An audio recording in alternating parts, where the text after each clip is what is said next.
बिस्मिल्लाहिर्रहमानिर्रहीम। आज हम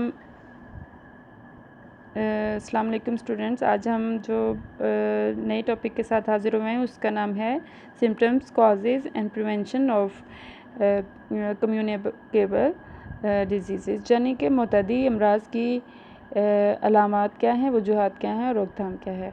सबसे पहले जो हमारी मुतअद्दी मर्ज़ है उसमें है इन्फ्लुएंज़ा। ये मुतअद्दी किस्म की बीमारी है जो वायरस से फैलती है, बहुत जल्द और तेज़ी से वबाई सूरत अख्तियार कर जाती है। इससे हल्क और हमारा ट्रिकिया और ब्रोंकाई में सोजिश हो जाती है। अब इन्फ्लुएंज़ा के जो हल्क से ताल्लुक़ है, इससे हमें वाज़ेह होता है कि जो हमारे गले की जो भी नाली है उसमें सोजिश का होने की वजह से हमें ये हो जाता है, मर्ज़ हो जाता है। इन्फ्लुएंज़ा के मर्ज़ में जैसिलस जरसूमा से फैलता है, यानी जिस जरसूमे से ये फैलता है उसका नाम है जैसिलस, और मुतासरा फ़र्द के सांस के बुखारात से दूसरे फ़र्द को मुतासर करता है। यानी कि जब हम सांस लेते हैं तो हमारे पास जो भी तंदुरुस्त शख्स बैठा होता है या बच्चा बैठा होता है उसमें ये जरासीम उसमें दाखिल होने की वजह से उसको मुतासर कर सकते हैं। लिहाजा दूसरों से जब आपको ये बुखार हो तो दूसरों से थोड़ा दूरी पर बैठिए और परहेज़ कीजिए। मुतासरा फ़र्द के करीब बैठने से भी दूसरा तंदुरुस्त फ़र्द जिसकी ज़द में आ जाता है तो मुँह और नाक से खारिज शुदा रतूबतों से ये मर्ज़ लाहक हो जाता है। यानी आपने अगर रुमाल इस्तेमाल किया है तो उस पर आपकी नाक की रतूबत या गले का छींक वगैरह ली है तो उससे जो रतूबत मौजूद होती है वो आपको ख़राब कर सकती है। लिहाजा आप इस बात का ख्याल रखें कि जो मुतासरा फ़र्द है उसके करीब बैठने से उसकी ज़द में जो तंदुरुस्त शख्स ज़द में आ जाता है उसको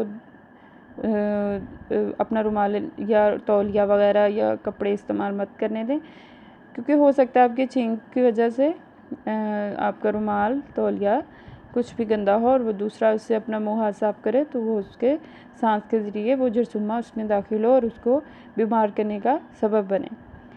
अब मज़ीद ये कि मुतासरा फ़र्द के इस्तेमाल की अशिया भी इस मर्ज़ का बाइस बन जाती हैं। अब आपके खाने पीने की अशिया जैसे पानी पीना, जिस गिलास में आप एक जैसा पिएंगे तो उसी पानी से जो बीमार शख्स पी रहा है उसी से तंदुरुस्त पी रहा है तो उसकी रतूबत मुँह की उसमें दाखिल होने की ख़दशे का बाइस बनता है, जिससे आप लोग अपने इस बात का ख्याल रखें कि इस्तेमाल शुदा अशिया, खाने पीने की अशिया को थोड़ा परहेज़ से खाएँ।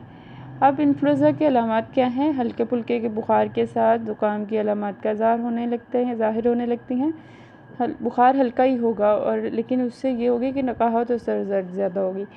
अब दूसरा ये कि आम असाबी उजलाती कमज़ोरी, जिस्म में शदीद दर्द, भूख का ना लगना, मुँह का जायका बदमज़ा होना, खाने पीने को दिल ना करना और मामूली खांसी शुरू हो जाएगी।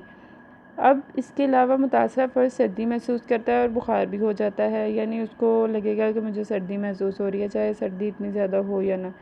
मुतासरा फ़र्द निकाहत का शिकार हो जाता है, नब्ज़ की रफ्तार 120 से 140 तक पहुँच जाती है, सर में शदीद दर्द के साथ चक्कर भी शुरू हो जाते हैं, बाज़ औक़ात ऊनुदगी और बेहोशी तारी हो जाती है।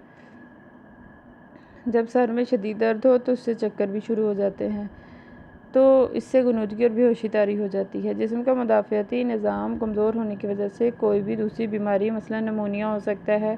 बाज़ औक़ात अलामात का इज़हार जोड़ों के दर्द की सूरत में होता है, कभी जिस्म के एक हिस्से में और कभी जिस्म के दूसरे हिस्से में दर्द होने लगता है और ज़ुकाम तेज़ हो जाता है। एक दफ़ा ये बीमारी होने से जिस्म में इसके ख़िलाफ़ क़ुव्वत मुदाफ़अत पैदा नहीं होती, बल्कि ये मर्ज़ बार बार हो जाता है। जब हम देखते हैं कि जिस किस्म में एक हिस्से में दर्द होता है तो दूसरे हिस्से में भी दर्द होना शुरू हो जाता है, जिससे क़ुव्वत मुदाफ़अत ऑटोमेटिकली आपकी कम होना शुरू हो जाती है, जिससे आप किसी काम करने को दिल नहीं करेगा, लेटने को दिल करेगा, नकाहत होगी। लिहाजा जो इसकी हिफाजती तदाबीर हैं वो भी हम अब ज़ेर बहस लेके आते हैं, जिसमें यह है कि मुतासरा फ़र्द को लाज़मी तौर पर अलहदा रखा जाए।